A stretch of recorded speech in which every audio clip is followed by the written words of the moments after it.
And there we go. Good evening, everyone. Thanks again for coming. You're all streaming in quite fast, and we're expecting a lot of numbers here tonight, so there might be a few of you who are late. Thanks again for coming back for week 2 of conversations on racial equity. My name, as you know, is Erfan Deliri, and that's why you're here. And I am calling you from the land of the Palawa here on Lutruwita, which is also sometimes referred to as Tasmania. And I'd like to pay my respects to the elders of past, present, and future, and to acknowledge that wherever we are on this great continent that we call Australia, we are living on the lands of the First Nations people of Australia. Their sovereignty has not been ceded and their connection to country has not been severed. And I'm wearing this tonight. Last week I wore the shirt, always was, always will be, Aboriginal land. This week it's the We Support the Uluru Statement shirt. And I'm gonna surprise you with a new shirt every single week. So thank you for Nuriku, thanks, love the shirt. So tonight we're going to do a bit of a recap on some of the things we touched on last week, and we're going to go a bit deeper into some of those themes, and I'm going to introduce a couple of new themes. I've got a poll for you very quickly. I'm going to launch this poll just so I can get a feel for how many of you were here last week, how many of you have watched a recording, and how many of you were not here and you have not watched a recording, just so I know where we're at as a group. Seeing these results coming in really quickly, lovely. Thank you so much. That's very, very helpful. 60% of you watched the seminar live and you're back again. That's great. 14% of you weren't here, but you watched a recording, and 25% of you weren't here and you haven't watched a recording yet. Very naughty. That's about a quarter of you. So that's okay. So three quarters of you have actually been here and you've watched the previous session. So it's good to know that we can continue building. Those of you who've missed the first session, it's totally fine. You can go back and watch that recording at any point in time. We're going to build on the learnings quite gradually, and you'll be able to keep pace. So without any further ado, I'm going to pull up my slides and I will do a proper acknowledgement again once the slides are up. As I mentioned, we are living on the unceded lands of the Aboriginal and Torres Strait Islander people. I myself am calling from the land of the Palawa here on Lutruwita. As I showed you last week, this map of this continent of Australia shows just how many independent nations with their own diverse languages, their own unique cultures existed on this continent prior to colonization. So our claim of being the world's greatest multicultural nation is actually, not quite a recent happening. This continent has always been multicultural because each one of these nation states had their own unique language and culture to begin with. And now we are returning post-colonialism to try and create another cohesive society after the horrors of colonization on this land. So having acknowledged whose land we are on, I also would like to acknowledge you. I'd like to thank you for being here, for participating in this, this series of seminars. It does take a lot of commitment, some resilience to sit through these conversations.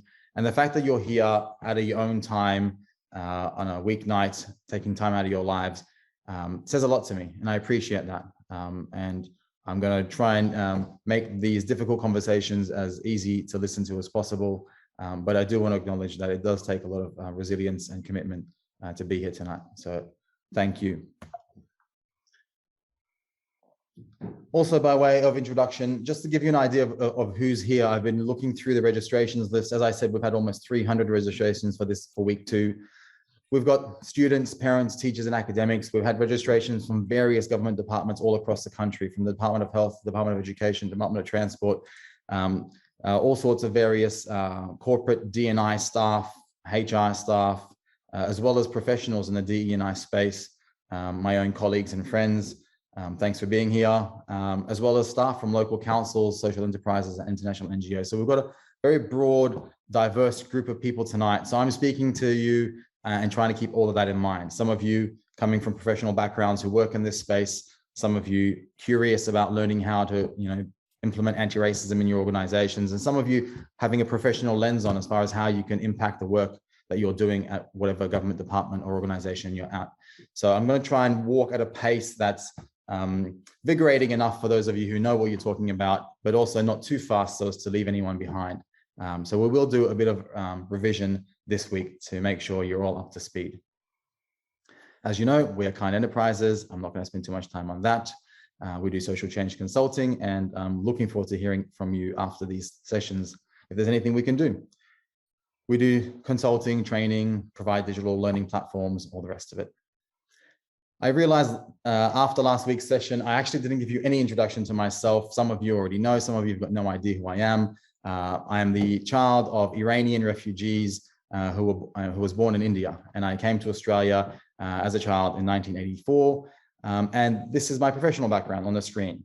In the past 20 or so years, I've worked in a wide range of different areas, from refugee migration settlement to Indigenous rights advocacy and mediation, to curating conferences, working with survivors of imprisonment and torture, to designing communication campaigns for NGOs, as well as mental health.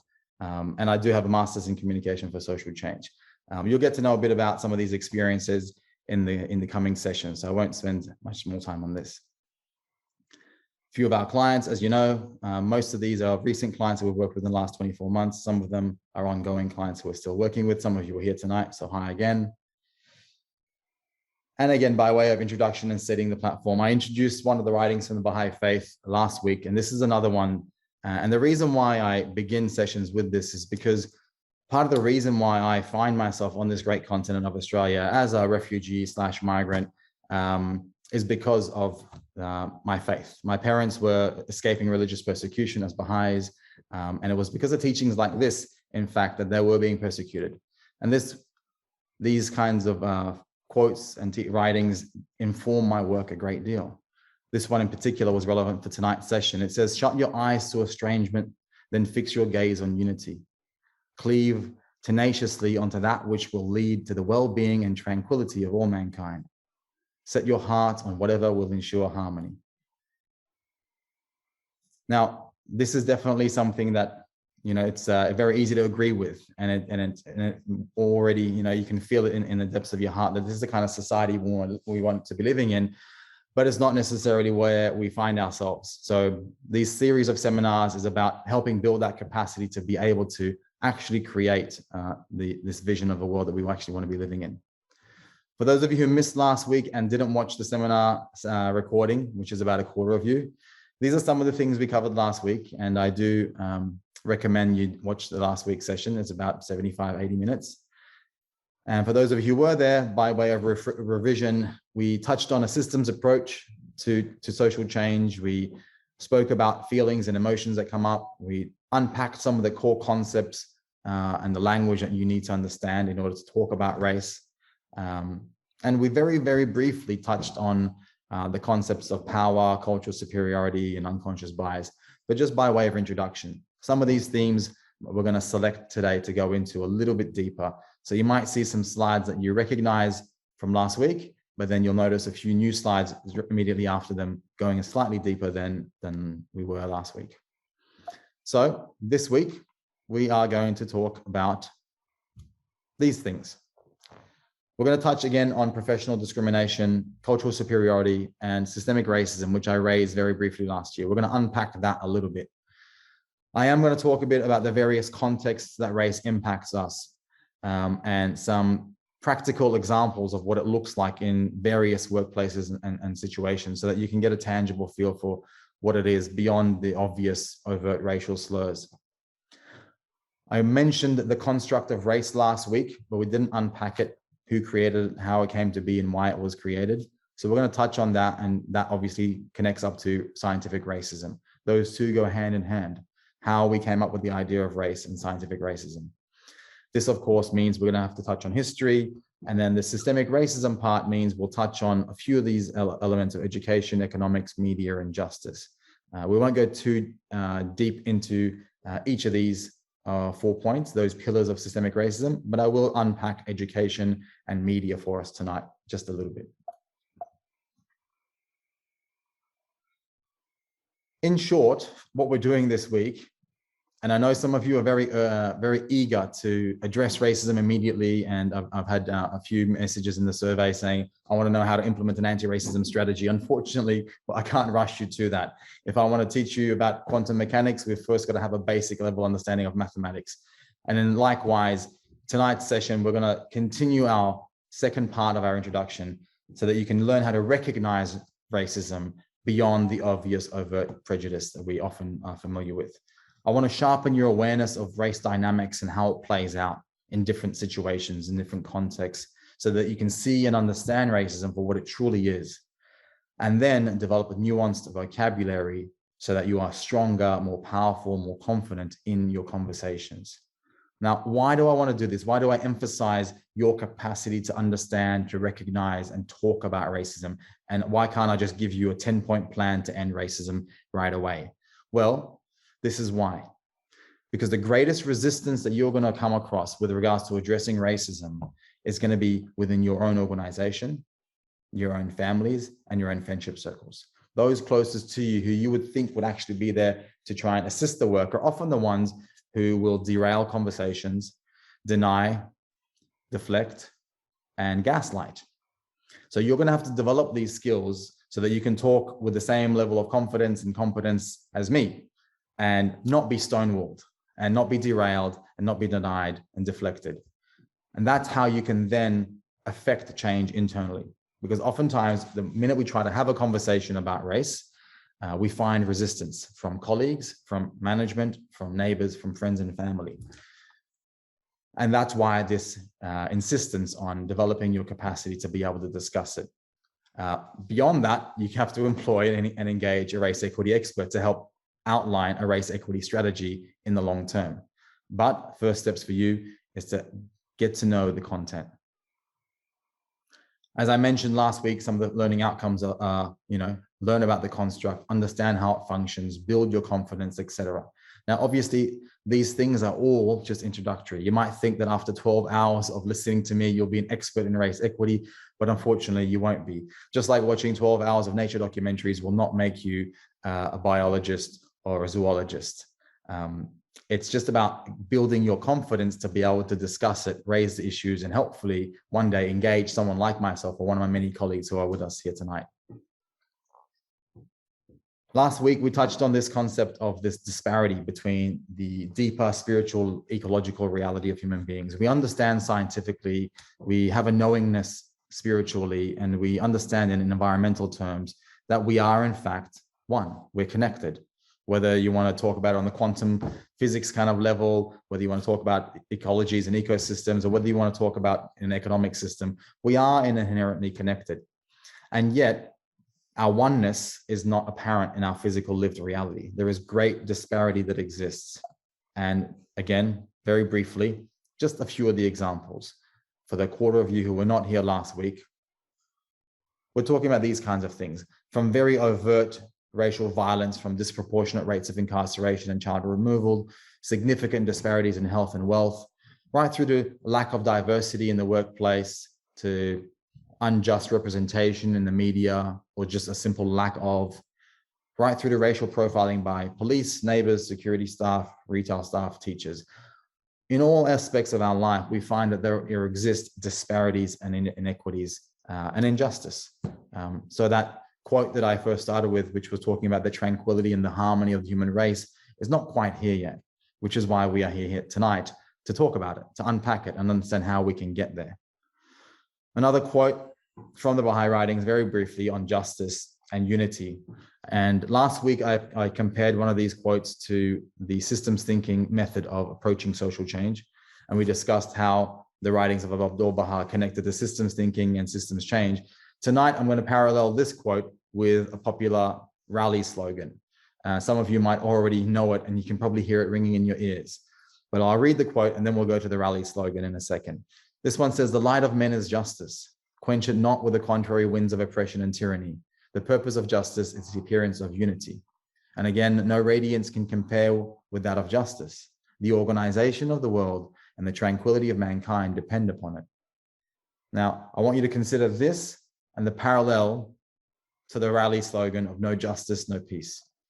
Many of you have probably heard this. Many of you probably chanted this at some sort of rally or protest. And it is absolutely true and a perfect parallel to the writing that I just read out. You see, because peace requires unity. We can't be peaceful if we're not united. And believe it or not, we cannot be united if we do not have justice.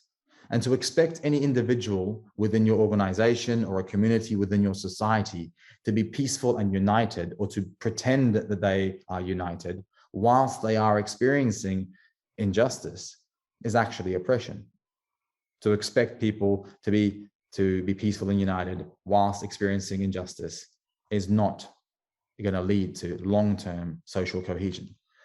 And it is straight out oppression. So we require justice if we want peace. And if we want to skip to the peace, love, and harmony part without justice, it's simply reinforcing pre-existing forms of oppression.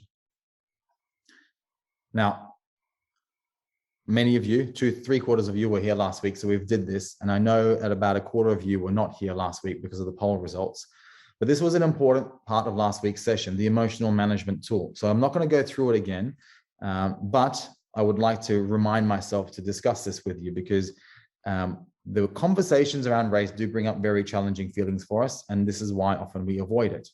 We don't want to feel these emotions. And we did the exercise last week of what are the various emotions that can come up for us, and we acknowledged how broad the spectrum was, as you can see on the page in front of you, from frustration to self-consciousness, depression, sorrow, regret, anxiety. And it's important. I mean, every workshop that I run face-to-face, I start with something like this so that people can be aware that the emotions that they're feeling are legitimate and they're okay to feel those feelings, but it shouldn't derail the conversation. And oftentimes, as soon as I do this in a live workshop, you'll notice that the people up the back with the crossed arms who aren't engaging begin to uncross their arms slowly, and suddenly they're a little bit more interested and involved because everybody else has spoken of their emotions and we've had the conversation, and suddenly they realize it's perfectly okay to feel these things. But what's also important is to take responsibility for them, is to acknowledge when an emotion comes up for us, to write it down, to take note of it, and then to reflect on why that emotion came up and what it tells us about ourselves. Now, I'm going to open up the chat function so I can see your comments and responses here. For those of you who were here or watched the recording, can you remember why it was those categories that we came up with that it was so difficult to talk about race? What were some of the various reasons or the groupings of reasons that we came up with?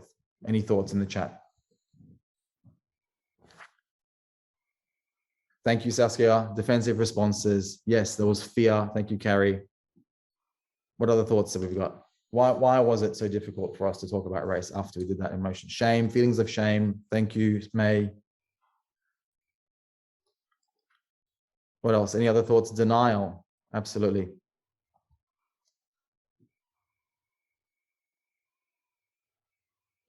And trauma. Thank you.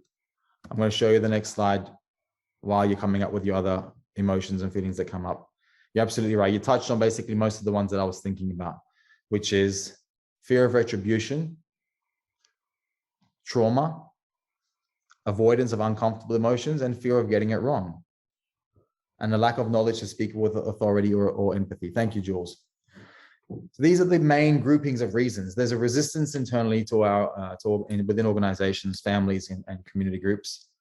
On the one side, there's a fear of getting it wrong. Those of us who don't know how to talk about race, those of us who never had to consider race going through life, those of us who grew up and went through school and education and work without ever thinking about race, we're afraid of getting it wrong and saying the wrong thing or being insensitive.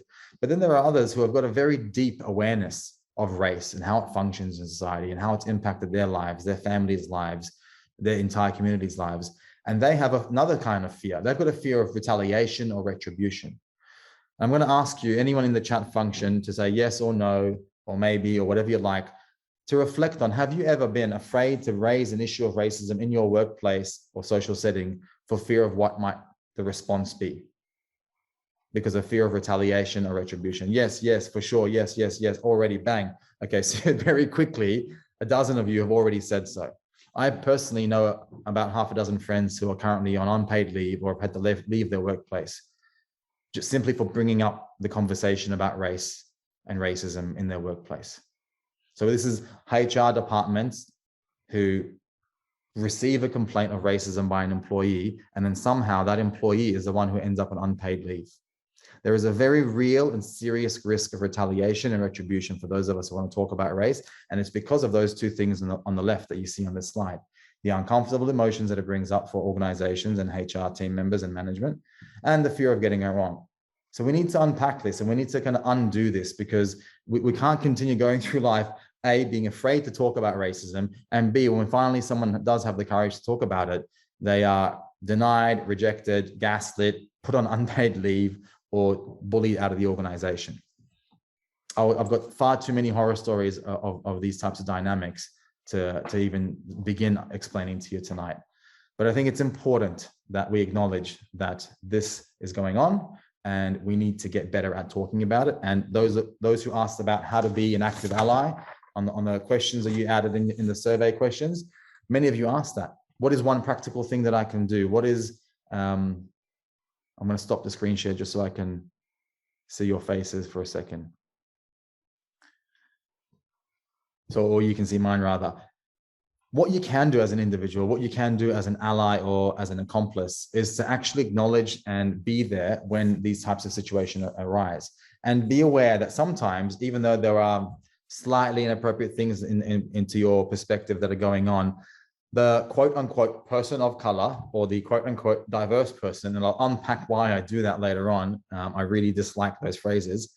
But the reason why the non-white employees in an organization will not raise issues of racism as often as they would like to is not too dissimilar to why women in the workplace don't raise the issue of sexism or sexual harassment every single time it happens, because you are aware of the repercussions and risks involved. And only in the most serious circumstances do women usually take an issue up to HR, because oftentimes 9 times or 99 times out of 100, the risk outweighs the reward. Therefore, the organization remains unchanged, the toxic culture remains, and everyone thinks that there's no racism and or sexism here until another major incident happens of sexual harassment or racism. The fact of the matter is there are underlying issues ongoing in most organizations: power dynamics, toxic cultures, issues with prejudice or racial vilification, and oftentimes it just doesn't get mentioned, and people carry it through their work lives because the risk of what happens to you when you raise it, it far outweighs the benefit. So as an ally, as an accomplice, as someone who wants to know what anti-racism looks like, it looks like acknowledging that. And it looks like coming up with strategies to defend and support those in organizations and create a safe enough environment so we can have honest conversations about race without people ending up on unpaid leave and or bullied out of the workplace. I'll go back to the slides and we'll continue a bit further now.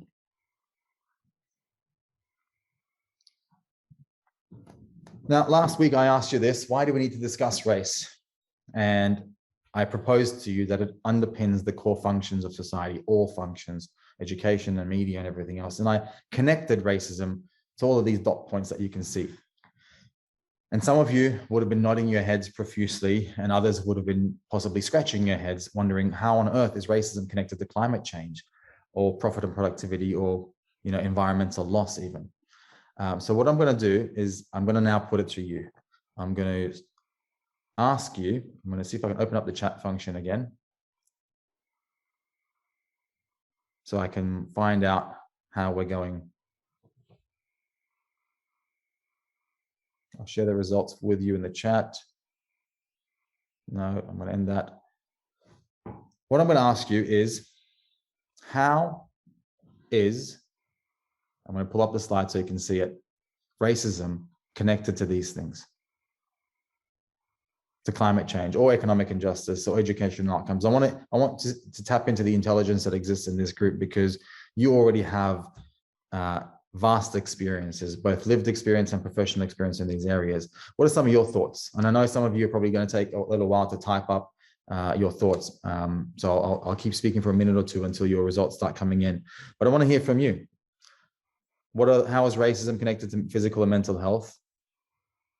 How is it connected to climate change? That's probably the one that's most unknown to a lot of people. The educational outcomes. What are your thoughts? I know some of you are probably writing a thesis right now because no one's quite pressed enter yet on the chat. Climate change, First Nations people will be impacted the most. That's a great realization. One cultural viewpoint dominates. Thank you, Daniela. I want to talk about the climate change one while other thoughts come in. First and foremost, about the climate change one, there's this idea that climate change will impact, previously colonized nations or currently colonized nations, or people from lower socioeconomic backgrounds and people from nations who didn't contribute to climate change. That's true. So the outcomes of climate change will impact the global south, quote unquote, or people of color disproportionately.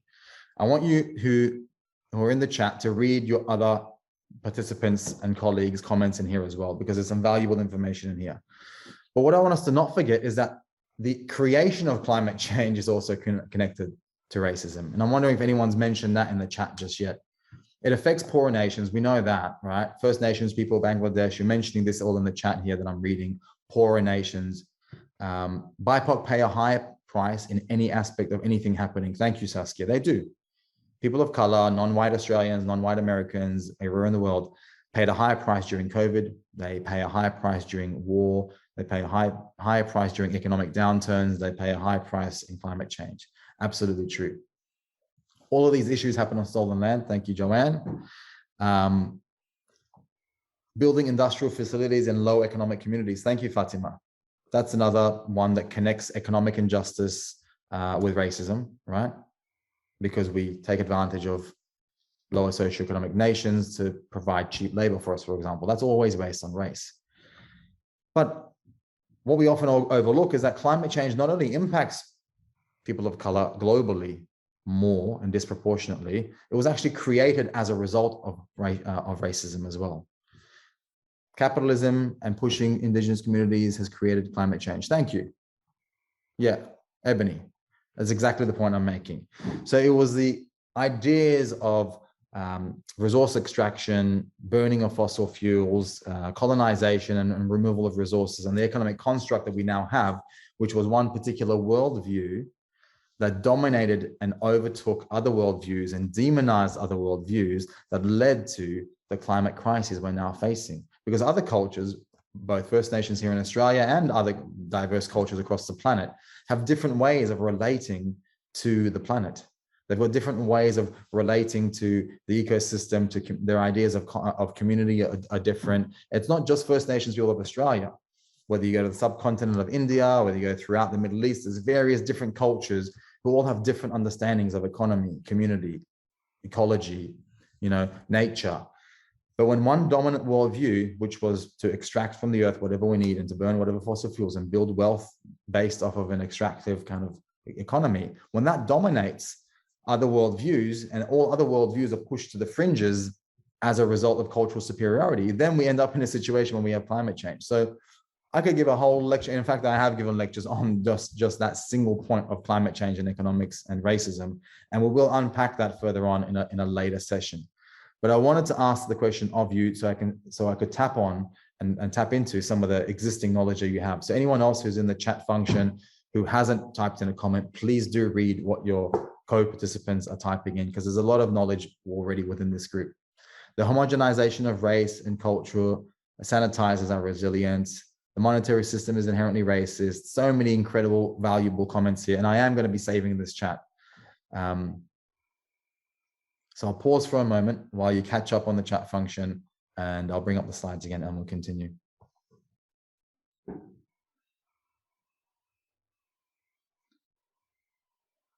Last week, we touched on this idea that the essence of racism is power. And as much as we like to think sometimes it's about prejudice or racial vilification, at the essence, at the core of it, when you boil it down, you're left with this idea that it's actually about power and superiority, and namely cultural superiority. And if you want to know how to undo racism, I'm going to keep reiterating this point. Understand how power functions in society, because, and again, I'm going to stop the slides here and talk to you face to face for a second. We want to live in diverse and inclusive societies. We want to establish social cohesion. We want to have peace and unity and harmony in our society. But unfortunately, as much as we love appreciating other people's cultures and we love how multicultural our restaurant scene is or our art scene is, the fact of the matter is we can't have true cohesion and harmony and unity whilst there are disproportionate and unjust power dynamics at play. Because those power dynamics then dictate which cultural perspectives, which worldviews get to influence any process of consultation, whether it's the board of a company, whether it's the entire senior management of a company, whether it's the governance of a nation, whether it's the environmental movement or the sustainability sector or the whole migration settlement sector, whatever it happens to be, if there are specific worldviews that come from, Western European nations that are dominating power situations and positions of influence, then we aren't going to have true diversity. Any ecosystem, anyone who knows anything about nature will understand if one particular species within an ecosystem takes up too much space, takes up too much resources, and has all the power, then it becomes detrimental to the health of the entire ecosystem. And this is what we mean by power. We mean taking up resources. We mean taking up positions of influence within society.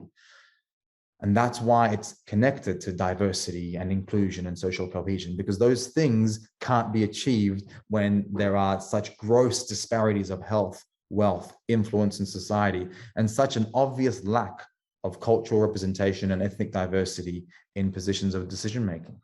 And this is something I help clients with day in, day out with regards to their organizations. And that connects back up to productivity and profit and retention rates and all the rest of it. And we're going to have a session just on that in the coming weeks. Now, I'm going to show you a couple of these images that I showed you last week, but we're going to go a bit deeper this time. So oftentimes when we think of racism, we think of these things, and I'm going to go through quickly because these images are not nice to look at. The transatlantic slave trade, we think of colonization and genocide, or we think of white supremacy and Ku Klux Klan, racial violence, or this type of racial violence, right? The jeering and the booing and the bullying and that sort of stuff. And it makes us feel better sometimes to think that that's what racism is. Therefore, there's no racism in our community or in our organization or in our society until these things pop up again. But it's not that. And this week, I'm going to unpack this a little bit further. Last week, I showed you a few quick images and we're like, this is what it is. Now, this week, we're going to unpack it further and we're going to understand what racism looks like in various contexts that are relevant to each of your potential sectors. And I'm not going to obviously cover every single sector in society, but we're going to try and touch on a few different contexts within which race functions. Now, in the workplace, racism can look like this: a simple lack of cultural diversity in senior leadership and senior management positions, or in a government department, in a school, university, or social enterprise. So this means the board, it means the executive suite, it means senior management positions. If we live in a society, say Australia, US, other nations, where almost or maybe over 50% of the nation is coming from a non-white Australian background, and yet our entire senior management are coming from Western European, white Australian backgrounds, that is an outcome of racism. There is no two ways about that. There's no umming and erring. It doesn't require somebody to drop a racial slur. The fact that all positions of influence and power in a particular organization, or the majority, are taken by a specific demographic, that is an outcome of what racism can look like. And then why does that happen? Well, we'll unpack that in a second as well. What it can also look like in a workplace is a significantly lower retention rate, which means how long a particular staff member or a group of people stay at a workplace. Now, again, I put people of color in quotation marks because I don't like that phrase, and I'll talk about that again later. But when non-white staff stay at an organization less on average, significantly less on average, that means there's something going on. If your white Australian staff are staying for 8 to 12 years on average, and your non-white staff are only at your organization for 2 to 6 years, which is data that's been collected from various organizations, then there's a dynamic there that's playing out. There's an issue there. Now, we already understand this with regards to gender. Companies and organizations who are at the forefront of the gender justice movement, any organization who's trying to create an inclusive workplace along the lines of gender, is beginning to collect data with regards to the average length of stay of employees along the lines of gender. And they find that male staff stay longer than female staff. There are various reasons for that. Some of it is because of the repercussions of simply bringing a child into this world. Some of it is because of toxic cultures. Some of it is because of the fact that there is a very difficult or challenging career progression for women as opposed to men in the workplace. So working out the average number of years that people stay at a company tells you how well they're going with regards to creating a culture that's inclusive along the lines of gender. The same thing is now what we need to begin collecting along the lines of race, because we'll begin to see very stark differences with regards to retention rates when it's along the lines of race. So Just as we understand it with regards to gender, we now need to understand it and address it with regards to cultural diversity at work.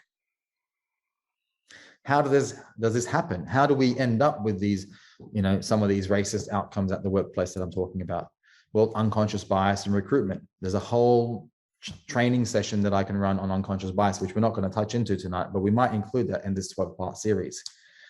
There's performance review processes that are unjust, both along the lines of gender and then again along the lines of race. So if you're a woman of color, there's a double-layered kind of like inequitable performance review process for you, because women get judged differently to men in performance review, as do people of color. And that's how racism and that's how lack of career progression begins to come about. That's how retention rates are impacted. Then there's all sorts of other things, like when there is overt prejudice and it's left unaddressed. There's an individual, maybe it's 1% of the organization, maybe it's 0.5%, maybe it's just 1 in 1,000. But if that person remains within the organization and that behavior is left unaddressed, that impacts the culture of an organization like a drop of poison in a glass of water. So it doesn't require it to be overwhelmingly the population of the workplace to be racist. When a small number carry subtle prejudice and overt prejudice and it's left unaddressed, that sends a much stronger message than just asking your employees to do some cultural diversity training. Allowing individuals to remain in an organization whilst carrying prejudice is a much more powerful effect on culture. And then, of course, the lack of diversity that we mentioned. A lack of diversity is a feedback loop. A lack of diversity means people of non-white backgrounds are less likely to apply to work at your organization. They're less likely to stay longer at your organization, and they're less likely to progress. So it has this negative impact that kind of forms a feedback loop. Sometimes racism can look like this. At school, it could be the curriculum that teaches about certain nations and cultures and perspectives and historical events, whilst not teaching about certain others, or misrepresenting and or sanitizing history. The curriculum is a significant way in which racism remains in overt and subtle ways. When we talk about the discourse of discovery, what we mean is any content that still says Australia was discovered by such and such person.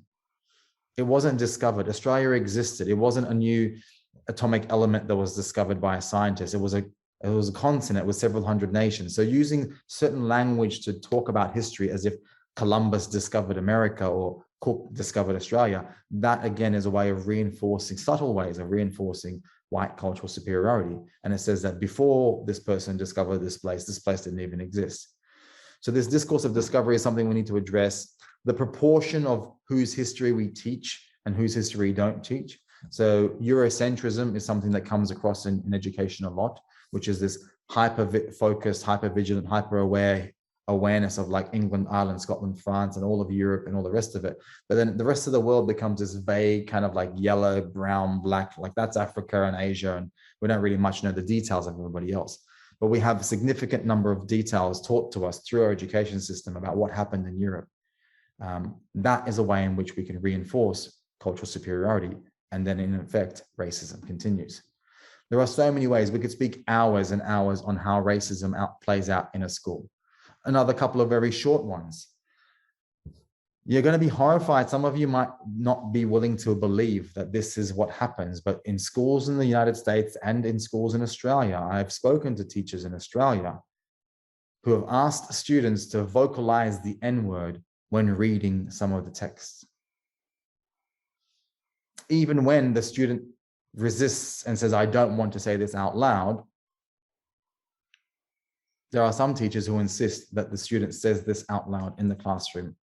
I mean, there are so many issues with that. There is the fact that the text probably shouldn't even be used any longer. It's outdated, it's old, it's written by an old white male who's no longer around, and it's used to talk about race. Well, there's plenty of newer books written by people of color who have experienced racism. So the content is one, but then the vocalizing of the N-word is the next level of the problem, which is, oops, that shouldn't happen at all, ever. Then there's the resistance when a student says, I don't want to vocalize the N-word, and the teacher insists they do. And then the fourth issue is when that's raised, that's brought to the attention of the teaching staff of that school, nothing happens to the teacher. They continue to be allowed to teach. I'm not going to say what the N-word is Anthony, but I'm sure someone can, if you can Google the N-word, it'll pop up for you very quickly. And teachers are left to maintain their own prejudices sometimes without any retaliation. And that sets a cultural tone as well. So there are many ways in which racism exists without it literally being somebody telling somebody to go back where you came from or calling them a word. These are some of the reasons why these types of things can happen. The outdated reading content and curriculum. No proactive approach towards the context and the content. There's a lack of diversity in teaching staff, which then reinforces cultural superiority as well. And then sometimes there's the denial of race as an issue whatsoever. So like, no, there's no racism in this organization. There's no racism in our school. Some schools will outright say, no, we're a predominantly white school. There can't possibly be any racism, as if the mere, lack of existence of people of color means there can't possibly be racism. Again, talking about how subtle racism can be in a school environment is a much, much longer conversation. But just because we haven't had a racial slur used doesn't mean that a student has gone to school and not experienced racism in one way, shape, or form. What does it look like in public policy? What does racism look like in public policy? Sometimes it could just simply be the act of trying to treat everyone the same. Any policy that says we're going to apply a blanket approach to a social issue and ignore any pre-existing inequities that exist within society will impact society negatively again, because that's refusing to acknowledge that historic racism has created inequity, and now we need to create equity, which means to do extra to create equality. Right? To treat everybody equally when there is an obvious inequity in place actually reinforces racism. So whether it's regards to climate adaptation, whether it's regards to economic justice, whether it's regards to education, there has to be a proactive approach to overcome some of the pre-existing inequities. And sometimes a treat everyone the same policy actually further reinforces racial inequity. One such example, which connects public policy and education together. In the US context, for example, the local area taxes are what fund the public school. So if you've got an area that's wealthy, the taxes are higher. If you've got an area that's historically poorer due to segregation and racialization and the literal separation of society, the poorer area pays less taxes because they don't have as much income. Therefore, those taxes that are available to pay for the education of that group are at a huge disparity. The rich area has more taxes, therefore there's more money to go to education. The poor area has got less taxes to pay, which means less money towards their education. That's the legacy of redlining. Thank you, Radhika. That's absolutely right. We could talk about redlining if we wanted tonight as well, but that's going to take us down the US path. So that policy there, which is treat everyone the same and the local taxes cover the cost of education, actually reinforces inequity, because those with better facilities and high quality education will end up doing better in life, and those with lower resources, less access to proper education, end up falling behind further and further. And that again creates another positive feedback loops that re-entrenches social inequity simply by applying a let's treat everybody the same kind of policy. So anyone who's in a position to influence policy, sometimes you've got to apply the race lens so you can understand what pre-existing inequities exist and how do we need to actually put a little bit more balance over here to create equilibrium. And again, we can have hours and hours of conversations on public policy and its role. Sometimes racism in public policy can look like hesitancy to implement policy or even discuss the implementation of policy that would address an issue that disproportionately impacts people that they call minority groups. So sometimes there are many different examples of various groups calling for policy change or an application of a policy that's required because of an issue that's disproportionately impacting a certain group. But then there's hesitancy. Oh yeah, no, we don't really need to address that because that's not affecting what they like to call as the majority. What they like to presume is the white Australian majority. Until it impacts that group, there's no real urgency. That kind of hesitancy and this idea that there's white Australians and then there's minority groups, just that type of thinking is racism in and of itself. There's no such thing as white Australians being real Australians and then minority groups being minority groups. There is no Australia without minority groups. In fact, what we call minority groups make up 50% of the country already, first and foremost. Secondly, we're already living on the land of 500 other nations. So any hesitancy to implement public policy that would mitigate negative impacts to non-white groups, again, is an example of a sentiment that we refer to as racism. Now, in environmentalism, we could have a whole, I think we will, in fact, I've written down in the slides tonight that in week 7 or 8 or 9, we are going to talk about racism in environmentalism and the climate movement and the connection between economics, climate, racism, and environmentalism. But racism exists in very subtle ways in the environmental movement as well. And it can be simple as this: organizations, reports, movements, and even public events that exclude, simply by lack of representation, people from non-white backgrounds, while consistently centering white Australian and Eurocentric perspectives, theories, authors, and ideas.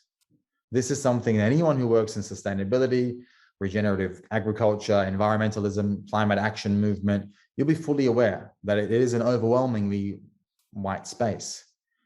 Sometimes by choice, sometimes it's intentional. Sometimes the people we platform and center, whose thoughts and ideas we share, are always white.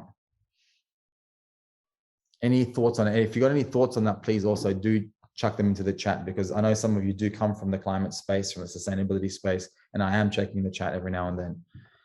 This is how sometimes environmentalism and the environmental space can perpetuate racism as well, but consistently centering certain perspectives and then treating others as fringe ideas.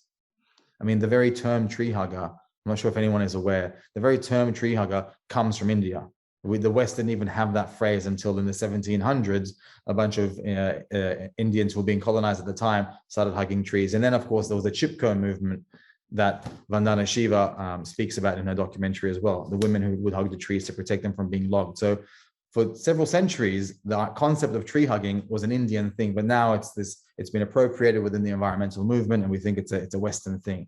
So we actually do take a lot from civil disobedience, in fact, from Gandhi and his work and his legacy on civil disobedience. We now apply that in the various climate movements, but then there's no acknowledgement of the fact of where this actually comes from. What about the healthcare system? Those of you who come in from the healthcare space, I know there's a few of you, you'll be aware of this, but this is for the awareness of others who don't work in healthcare. But medical research is often conducted on a specific ethnicity, which is white American students at usually wealthier universities.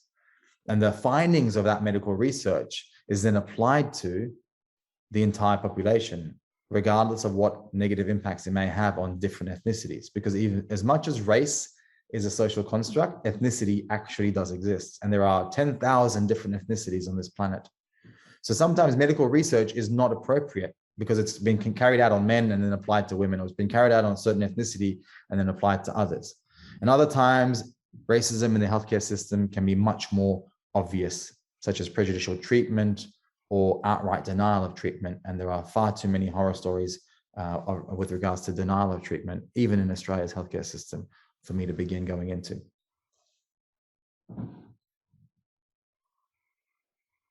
Yeah, someone just explained in the chat, a story about their mother, so you can check on that one. There is immense amounts of racism, whether it's subtle racism in the medical research space, or whether it's overt racism and denial of healthcare in the medical space. Now, we spoke about the construct of race last year, and heads up, I want to ask you in the chat, let me know who's familiar with and feels like they're competent with the construct of race and who isn't. Just yes or no. I haven't created a poll for this one, so just let me know. Are you familiar? When I say the construct of race, do you know exactly what it means and where it comes from? And if you don't, say no, just so I can see where we're at as a group. I want to see some no's as well. If you're up, there's one no, mostly yeses. Some people said yes and no. Mostly yeses. Any other no's? Anyone else not familiar with the construct of race? Okay, I'd say about 80% of you are saying you're familiar with it and about 20% not familiar with it. All right, very good. So we don't have to spend too much time on this, and we might actually get some time for Q&A tonight. The construct of race means the idea that race exists. Just like the construct of gender and gender roles is socially constructed, the idea of race is also socially constructed. It doesn't actually exist. It's not biological, scientifically backed. And as far as who created it, well, I mentioned it last week, and these are some of the names of the people who contributed to it.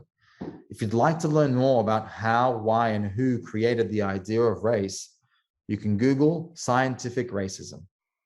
And that way you can develop your understanding of the history of the idea of race. I don't want to read out much of these because some of them are quite horrific and they're really like cause a negative response in me. But there was some horrific experimentation carried out trying to find, and justify these barriers of race between different groups of people. Some people said there was 3 races, as you could see. Some people said there was 4. Some said there was 5. These are very well-known individuals and well-respected in their time. People like Carl Linnaeus, whose textbooks are still used in universities to this day. Benjamin Rush, founding fathers of the United States. Some of them thought it was a skin disease. Some of them thought that God created different races. Some of them conducted pain experiments to try and prove that one race could experience more pain than another. And that's why they were used as slaves. There is an entire history and legacy of Western thought and science and policy and politics that went into creating this. And eventually we landed on this idea that there was 4 or 5 racial groups, and they called them the white race, the yellow race, the brown, the black, and the red. And the red referred to the Native Americans and the First Nations people of America. And they just categorized all of the ethnicities on the planet into this. Now, why did they do this? It was because the big business of the day was colonization and genocide and the removal of wealth. So the idea was required to justify these actions. Right? Why do we invade these countries? Why do we enslave these people? And how do we justify taking all the resources from these people's lands? Well, because there's this idea of races, and some races are better than others, and some people are more intelligent, other people are better to work outdoors. And that's why we're better at, managing the funds and the money and the resources. And that's why we should steal people's children and take over the countries. That's how they justified it. And through these false ideas of terra nullius and cultural superiority, Western nations today have built their wealth and their power on the back of the construct of race. So for us to, when someone of a racialized background, someone who comes from a non-white background, when we want to talk about racism in the workplace, and then someone says, why do you have to make everything about race? It's one of the most silently infuriating things you could possibly hear, because everything is about race. All wealth and power built in the Western world right now was built off of the back of race. India was colonized for 300 years. They only left in the 1940s. We conveniently forget this. The wealth of the United States, who we now think is a white nation, is built off of the back of the construct of race. Both the slavery and the millions of slaves that were removed from the west of Africa to the US, to the resources removed from there, right to Australia. The wealth of the West is built off of the idea of race. So yes, everything is about race, and we can't have sustainability, social cohesion, peaceful geopolitical situations, and economic justice, and even cohesive and diverse and inclusive workplaces if we don't address the historical impacts of this idea of race. And yes, it has been going on for 500 years, but no, it won't take us 500 years to undo this. So from the 1400s through to the 1900s, the world ran on the idea that there are 5 different racial categories. What was it that happened in the 1900s where the West finally said that that race is not real? Any thoughts in the chat there? What event was it in the 1900s that forced European scientists to come back together and say, you know what, the idea of race is wrong and it doesn't actually exist, and here's undeniable proof? Any thoughts on what it was that finally ended the scientific movement of the construction of race? I'll wait a minute just in case someone's typing up their World War II. Thank you, Peter. Yes, it was. It was World War II and the Holocaust and the horrors of the genocide that was carried out that then finally forced Europe to come to terms with the fact that actually race is a destructive force And we can't continue living on a planet where we racialize people and categorize people as superior and inferior. And what happened was UNESCO published a paper with thousands of scientists coming together to deny and reject and refute and prove that race doesn't exist. And this is called the Statement of the Race Question, which was published by UNESCO in 1950, I believe. It was this statement that finally empowered the civil rights movement in the US and Australia, where Black rights movements activists finally said, see, even the scientists believe we are one and we are equal. Even the scientists believe and have proven that there is no different races and we are in fact one race. And it was that documentation that led to the repercussions that followed, which was the civil rights movement and the end of segregation and some of the changes in policy. So yeah, 500 years of history of race, and only since the 1950s have we begun undoing it. And as you're fully aware, we are getting a lot of work done in a very short period of time, and it's not going to take us 500 years to undo this. Maybe 5, maybe 50, but somewhere in between those two, we can undo this because we simply don't have a choice. So that's what we mean by the construct of race. It was created, it was constructed, and all of the inequity and injustice that exists in the planet right now along the lines of race has a history. It's not just people not liking each other, like, oh, go back to where you came from. It's not quite as simple as that. It's about wealth and power and inequitable life experiences. And that's how we ended up with what we now refer to as systemic racism. That's how we ended up with the biases, the assumptions, the laws and racist policies that existed, right? So systemic racism didn't just pop up overnight. It took several centuries to establish, and now we are living within it. And this is how I visualize it, just so you can understand that it's upheld by specific pillars. It's not just like this airy-fairy idea of like wherever I go, racism exists, which some people think it is. It's not about racism is everywhere and everyone's racist. It's about the structure that supports it, the systems, the institutions, the organizational power that supports systemic racism. One is the economic system, the education system, the media system, the judicial system, and there are others. Right? There are other ways in which we can categorize this. This is just one way of conceptualizing what systemic racism looks like, just so we can begin to unpack it and understand it. Today, we're not going to get time to unpack each and every one of these, but I will briefly talk about education and media. I am working with people in all sorts of spaces right now to talk about systemic racism in the economic space and the judicial space. So we're very proudly working with the Department of Justice in Tasmania. We're working with the Bank of England in the UK with regards to economic injustice. And we're working with departments of education here in Australia. And next week, in fact, I'm providing a seminar for Media Diversity Australia with regards to racism in the media system. So each one of these deserves its own channels of thought and learning and development, and we will unpack some of them. Tonight, let's briefly go through education. How are some of the ways which we could undo the systemic racism that exists? Well, develop racial literacy within our teachers, help them become more confident talking about race rather than so terrified of it, because they never were given those skills. So let's empower our teachers to have competent conversations on race. Let's move beyond this Eurocentric idea of the discourse of discovery that I mentioned earlier, right? And all Eurocentric ideas. Let's create a truly diverse curriculum that actually acknowledges and respects and reflects the true diversity of our nation. Let's include more and more and more Indigenous content, knowledge, languages, and history, because this is whose land we are on. We cannot ignore this fact. We can't continue pretending that Australia can exist without a true acknowledgement and return of sovereignty to its First Nations people. It's completely absurd to think we can. We've got to diversify the content that we teach our students. We've got to remove caricatures of other races and cultures which exist in the content that we give our students. And also we've got to address this neutral perspective that we sometimes take on positions of injustice. On certain positions, say World War II, we are very clear on who the bad guys were, right? We are very clear in some situations of who the perpetrator was and who the victim was and who the good guys were, who the bad guys were, right? World War II is a perfect example.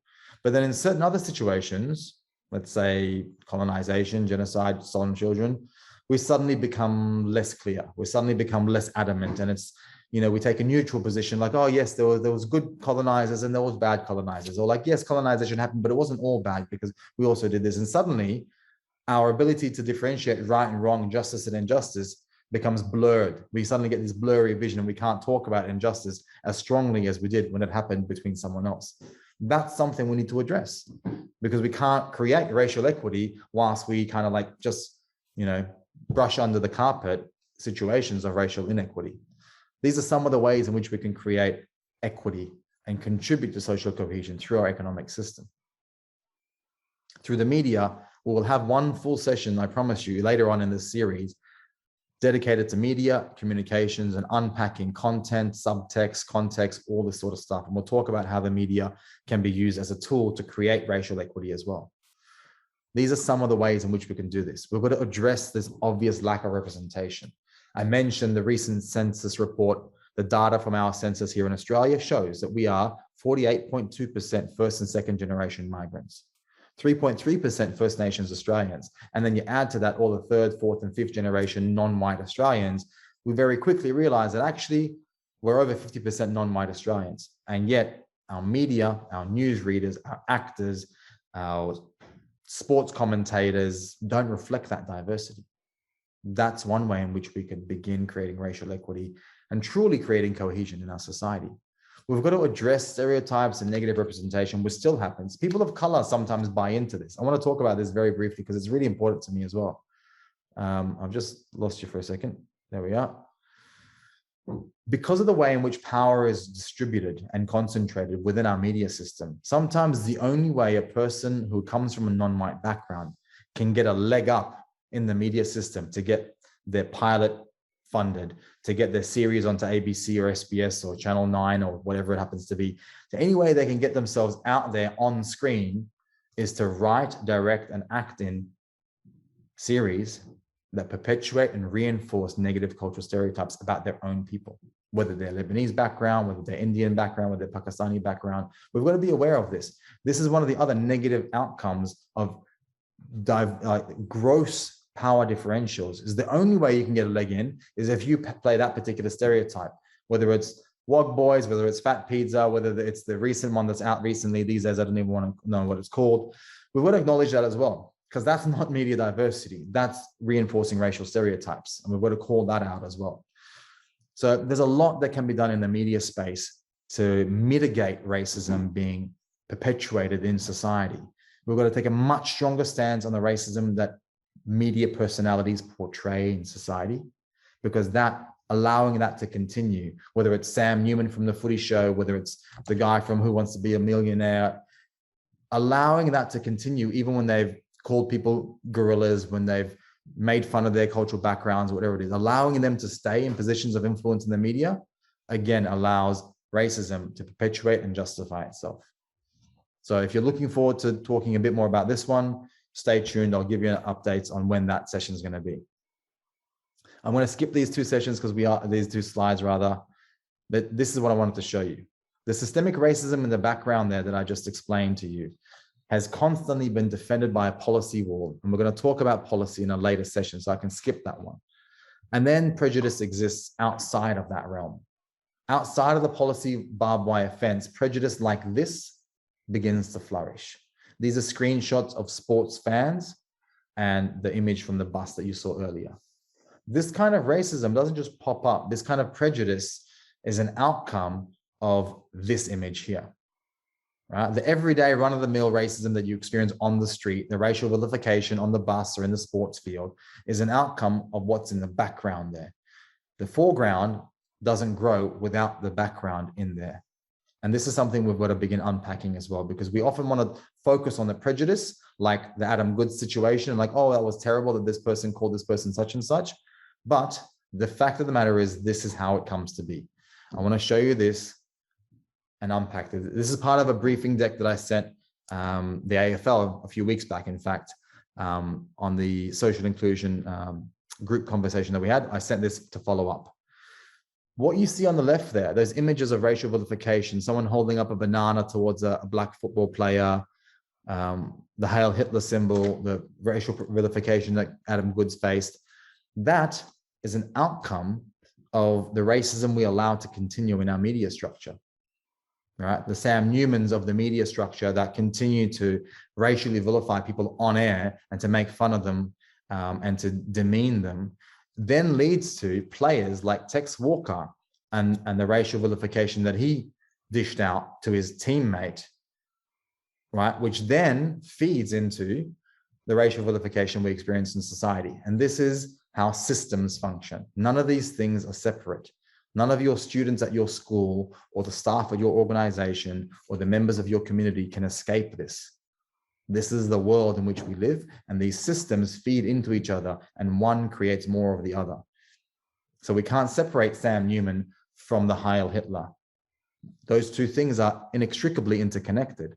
Now, in closing, and at the risk of potentially overwhelming you, I don't want to overwhelm you, but the next slide is just a very brief overview of, say, a systems thinking diagram, right? Yeah, it is everywhere, and we already know that. And most of you have got the racial resilience to understand this.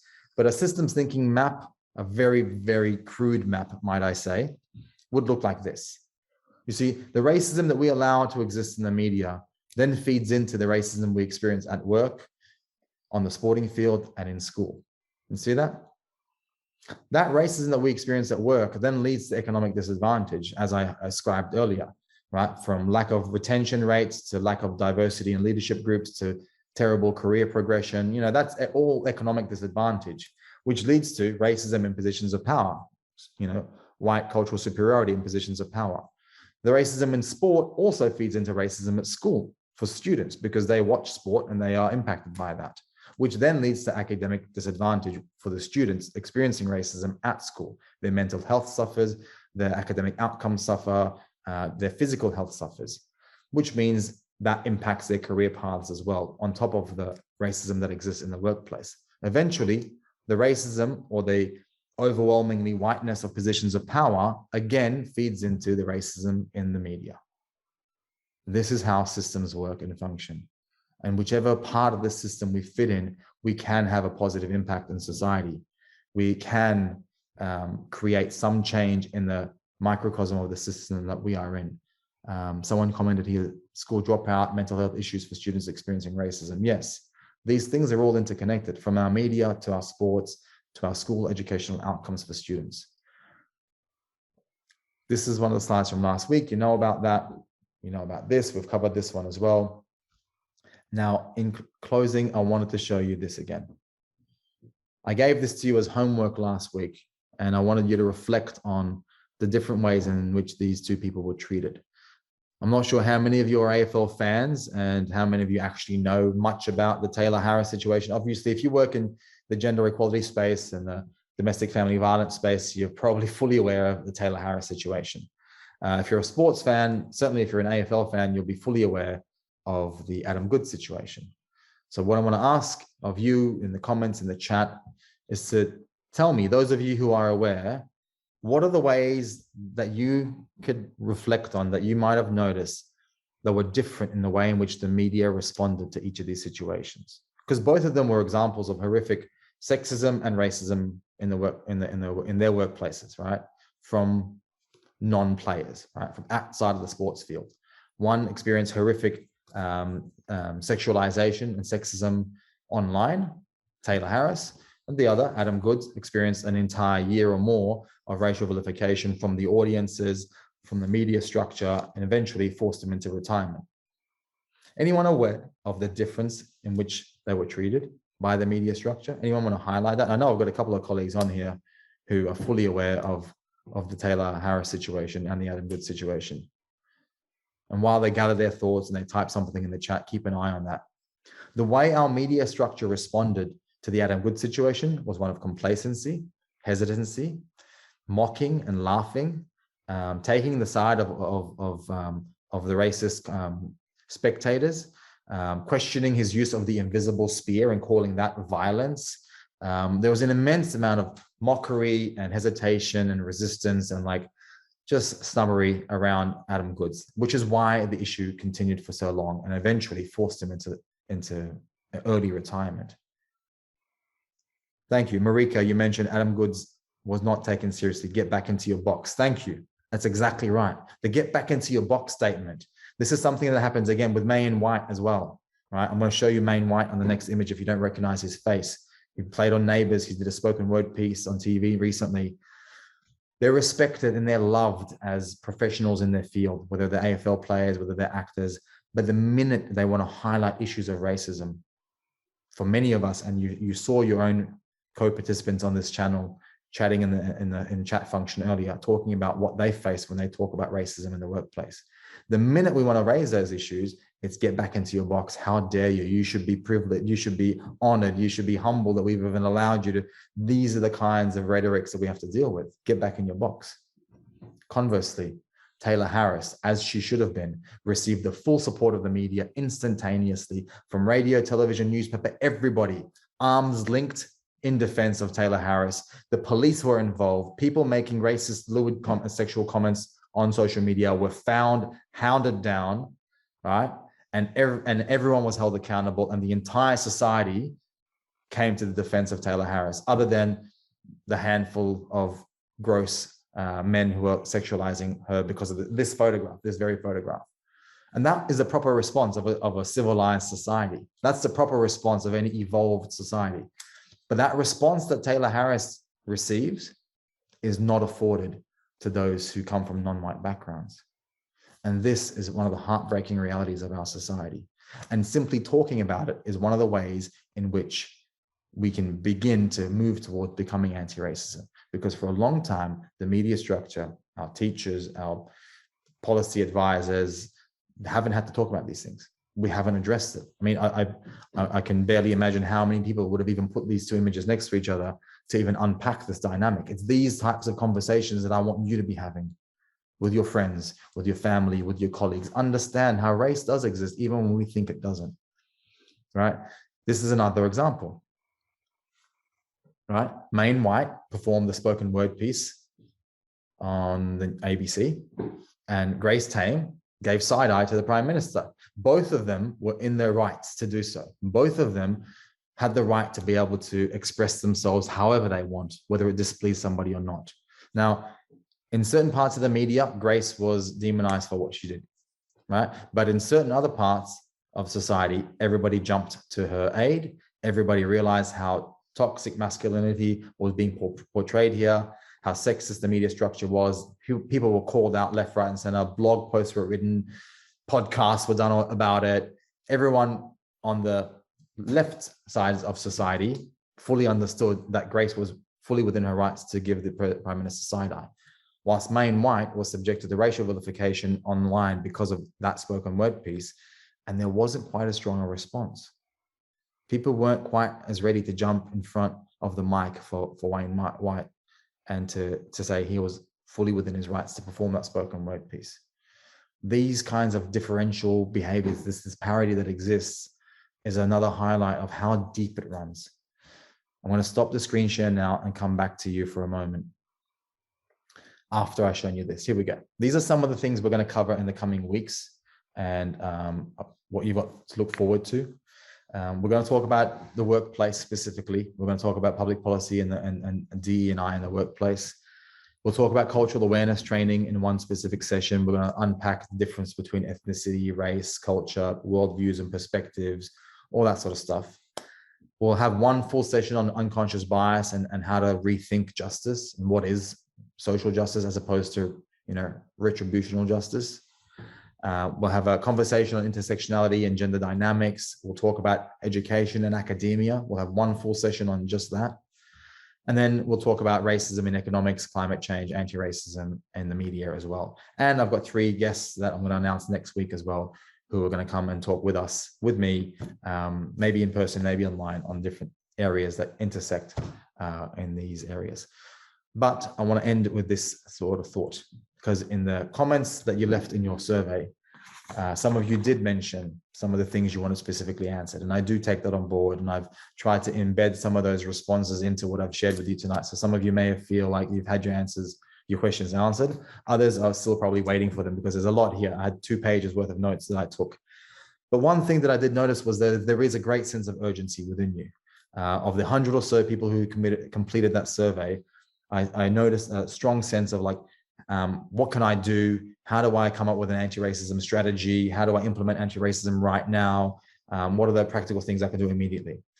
And The first thing that we need to do, and this is why I've been having these first 2 sessions, is that I can't give you the immediate answers in such a broad forum, right? We've got 300 or so people registered for these seminars. We had over 140 people attend last week and about the same this week.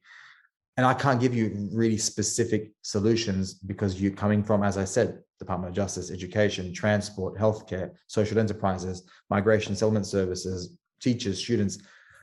So we're going to need to have more in-depth conversations on certain things, which is why I've got those other headings there for you. But what you can do is to begin building your awareness of how it functions, how race functions in society, and how we are often sidelined, derailed, and silenced. As you build your confidence and the vocabulary, the language, the history, the historical fact to back up your current facts, you become more confident speakers, and you're able to raise these issues and then support those people in your organization who raise these issues so they're not run out of town.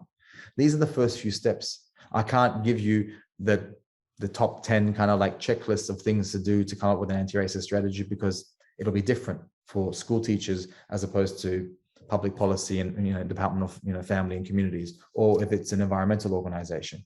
It's going to be all very different strategies, but I have been focusing on some of the core elements, which is the subtleties of it, the power dynamics of it, the history of it. So I know some of you want specific solutions, and that's what my email is there for. I'll type it in again, erfandaleri@kindenterprises.co. Reach out to me if you think there's something that I can do to help your organization, to help you individually. If you've got a message of thanks to send through, whatever it is, I would really appreciate hearing from you. I'm just going to check that was right, enterprises.co. Yes, that's my email there. So feel free to save that, write to me. I look forward to working with as many of you as possible, but also I look forward to hearing from you. If there's questions you'd like specifically touched on, I'll try and do that. If there's messages of thanks you'd like to send through, we've gone over time by about 7 or 8 minutes, but again, you're all still here, so I appreciate that. And that concludes our second session and the part 2 of our introduction. So with last week's content and this week's content, we've now got a pretty well-rounded introduction. We've laid the groundwork, so now we can go into more specific, detailed areas of the workplace, education, media, et cetera, et cetera. So I'm hoping that was helpful for you. I'm certainly really enjoying myself. It feels good to be talking to such a big group of people, even though I can't see your faces. And I really do, from the bottom of my heart, appreciate you taking time out from your lives to be here and to listen to these conversations so you can to talk about and address racism in your own context. It means a lot to me, and it makes me very hopeful for the world to see so many of you online at this time of night talking about racism. So lots of love to you all. Please do send messages. I do need to hear from you to calm my nerves, to know how I went. I'm very nervous about not offending people, not upsetting people, not being too abrupt. So to ease my nerves and anxiety after this session, do send me some messages to let me know how I went, because that's one of the biggest concerns I have, is to run through this stuff too quickly and upset anybody. So if you've enjoyed the session, if it's been helpful, please do let me know, and I'll stop the recording here, and I look forward to seeing you all next week, and bring a friend with you, and I look forward to seeing you then.